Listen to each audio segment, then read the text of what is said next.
Alright, thanks everyone for tuning back in. It's been a little while. I had my car in the body shop for dent repair due to a recent hailstorm, and they had my car for about a week and a half. Also, I hope the audio is coming through clear. I've mounted the GoPro a little further back. We'll see how that works. Hopefully you can see a little bit out of the side windows as we drive too.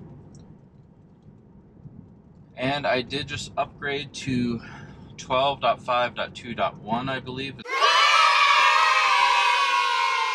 Current FSD version just rolled out in the past couple days. We'll see how it does. Also, this will be an interesting video because it is raining and quite overcast, and so it's a little dimmer.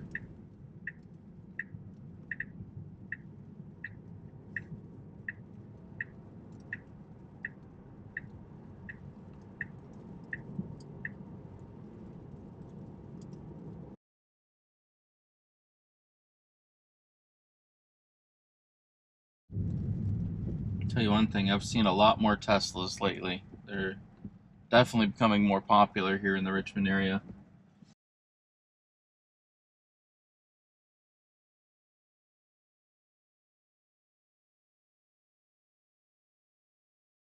Now, I did clean the cameras before I left. However, it is raining. There could be raindrops on the pillar cameras. So it'll give this warning here that self-driving might be degraded, but typically it works okay. It just depends on how bad it's raining and what the conditions are.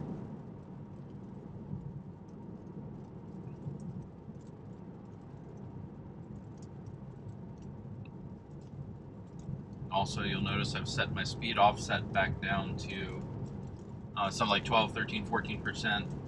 I just don't like having FSD do the max.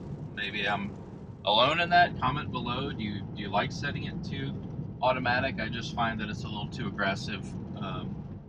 It just goes at too high a speed most times if I'm just wanting to cruise. I'm by no means a slow driver, but you know, I don't need to do 57 in a 45.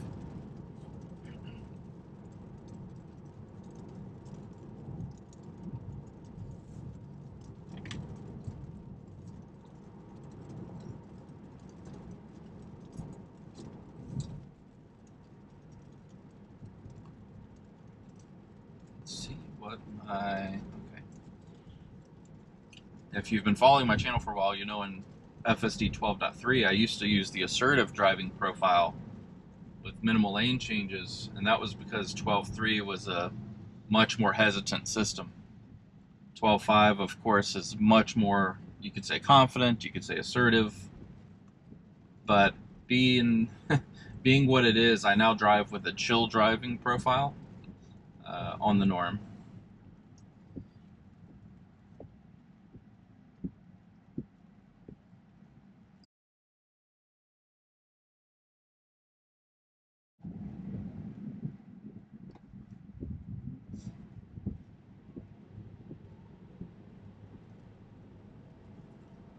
Yes, that acceleration, so much better. I missed my Tesla so much, having to drive my Chrysler Pacifica around, and that's a wonderful car, I love it, but I've become so spoiled with the acceleration, the handling. There's just less to worry about. I've become much more keenly aware of the fact that um, gas cars are very, compared to an electric car, they're very inefficient.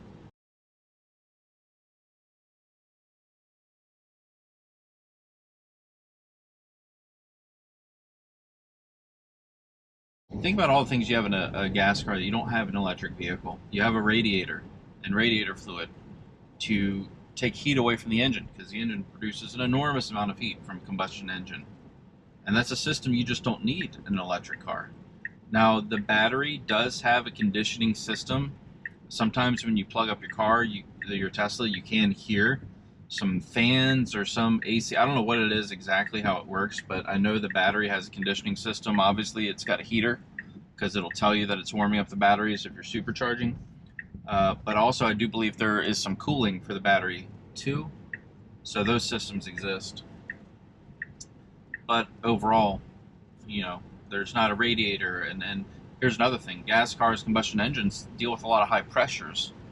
I don't know of anything that's high pressure in this vehicle. There's no high pressure lines. There's no fluids under pressure. There's no gases under pressure except the air in the tires. So that's just a bunch of simplification, things that you no longer need in your vehicle if you have an electric car, and I think that that's fantastic. In your gas car, you have to worry about your oil, right? When are you going to change your oil to clean sludge and debris out from the lubricating parts of the engine, right? And of course, brake pads with Teslas and their regenerative braking. Far fewer brake pad changes. A lot of people report going the lifetime with their Tesla without changing the brake pads.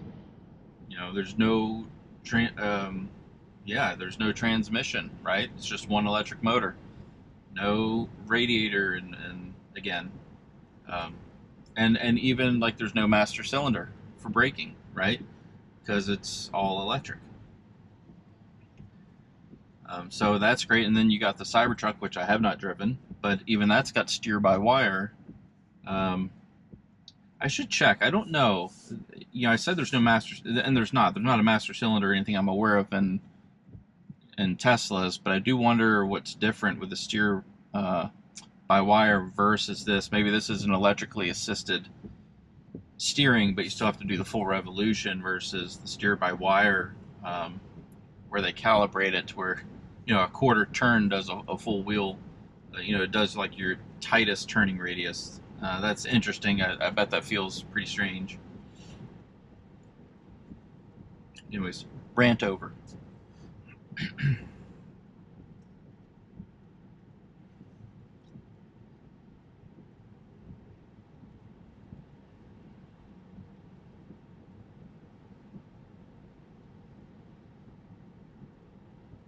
I'd say so far it's handling the rain very well. Driving very well. I have been noticing more issues lately with 12.5, but this is my second drive today, and so far it's been unremarkable, which is fantastic. And while I'm always paying attention, I do feel like I don't have to be on guard as much because I feel like it's hang on. I just feel like it's being more cautious. That's anecdotal. That's only because on those blind turns, I've been noticing on I should say unprotected turns, I've been having a lot of trouble.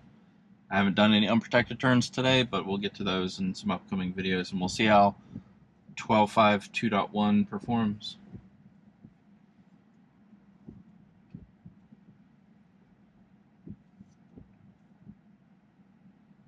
Now, this is something that is not a knock against FSD at all, but why am I not in that left lane? I'm going to end up making a left into a Kroger parking lot.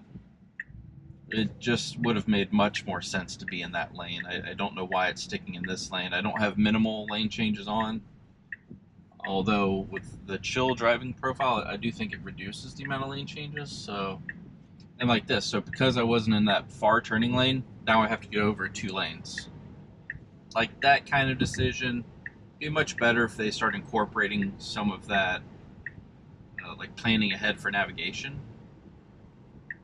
Because while it has navigation, I don't know how much it's planning ahead for navigation. Like, I'm going to have to make a left turn, another left turn once I complete this light. Maybe I should get in the far left lane. I've seen some other commenters and reviewers comment on that same problem, so that's an upgrade I'd like to see come very soon. But yeah, so far, rain, dimmer conditions, it's driving very well. I've had no issues. It's nice to have a video with no issues. I've had quite a few drives with at least one issue every single time, so this is nice.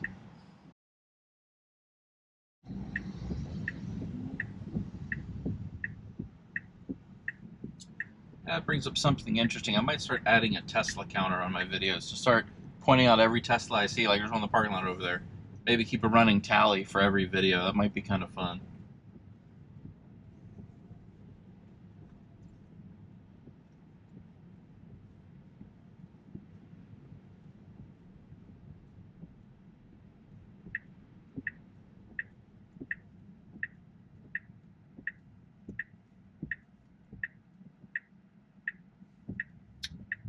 Alright, with that, we'll conclude this portion of the video and pick it up on the next leg of our journey. Alright, we're back in action. If you remember, I believe it was one of my not my last video, but close to one of my last videos.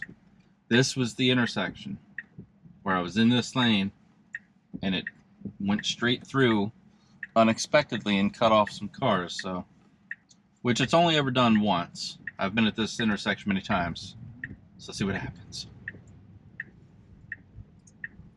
Okay, we're good. We're good. All right. Much better.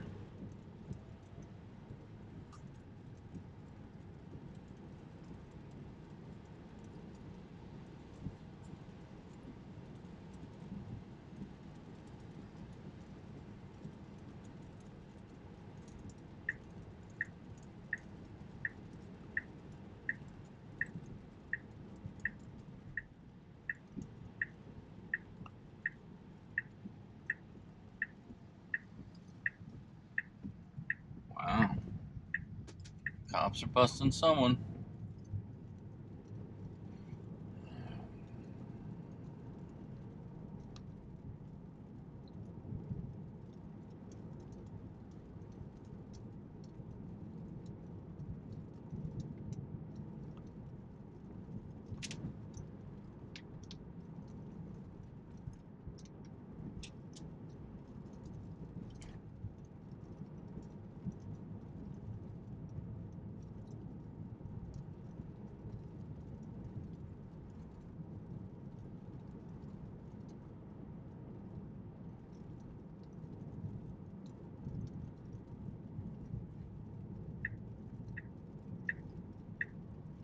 Also had an issue here.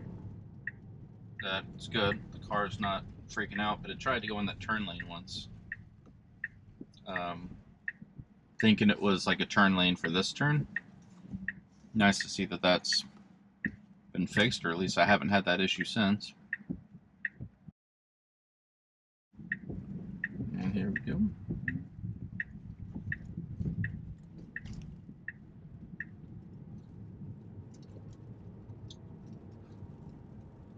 You know, it's just crazy how quickly these Teslas can get up to speed, especially uphill. You know, I just saw a post on X today. I'll post it either side.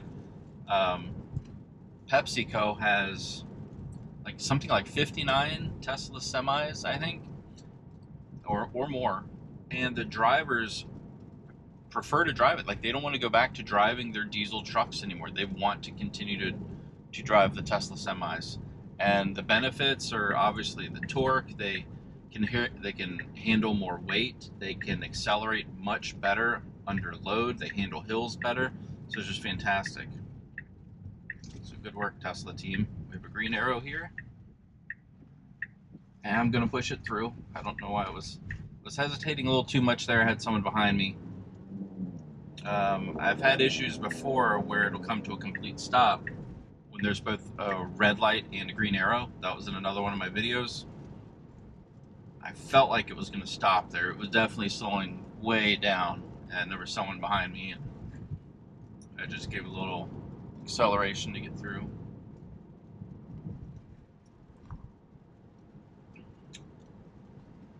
Also wonder how self-conscious I'll be when I realize that every time I turn my head to talk to the camera, it's probably getting much louder. I have to modulate the volume a little bit. I'd say so far it's been a very wonderful drive. I don't know if it's the upgrade that I did just before this drive to 12.5 2.1, but so far I've been very happy today, and I've been a little wound up lately with 12.5.2, so this feels nicer.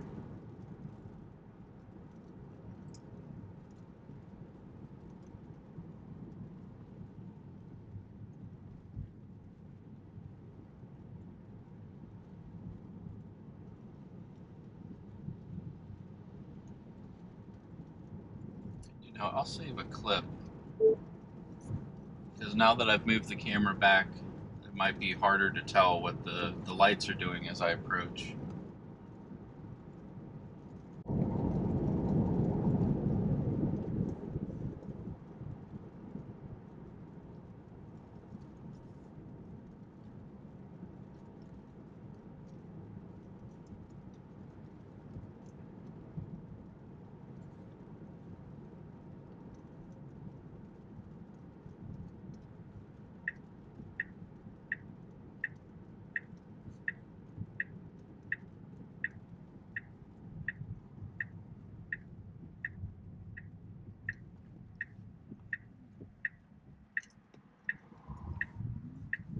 Very well executed. This has been a great drive. And the rain, no less.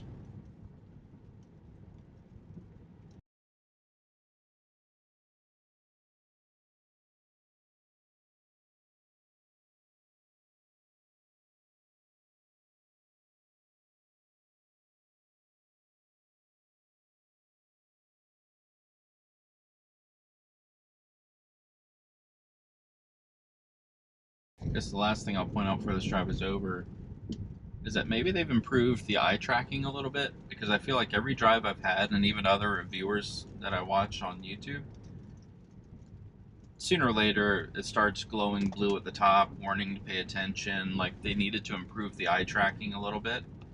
I don't think I've noticed that one time in this whole drive, um, which is very nice as well, because sometimes it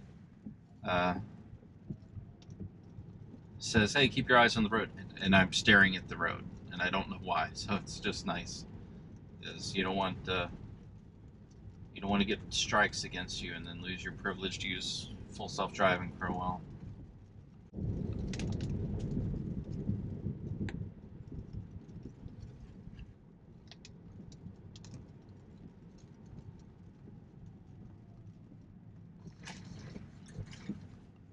Handled the speed humps good so far. Every speed hump today has been handled very well. I haven't flown over one of them at 30 miles an hour. Very nice.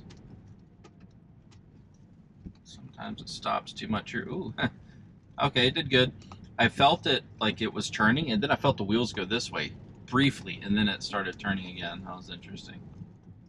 I wouldn't consider that an issue because there were no cars and it didn't move much, but I don't know if all those subtle movements are always caught in the camera, so I have to explain them. But little hiccup there, but no big deal, it would appear. Alright. Well, it's nice to be back in the saddle. I certainly miss posting videos, even though it's only been a week and a half. And I definitely miss my Tesla. Love having it back. If you like this video, please like, subscribe, leave comments, and I'll see you in the next one.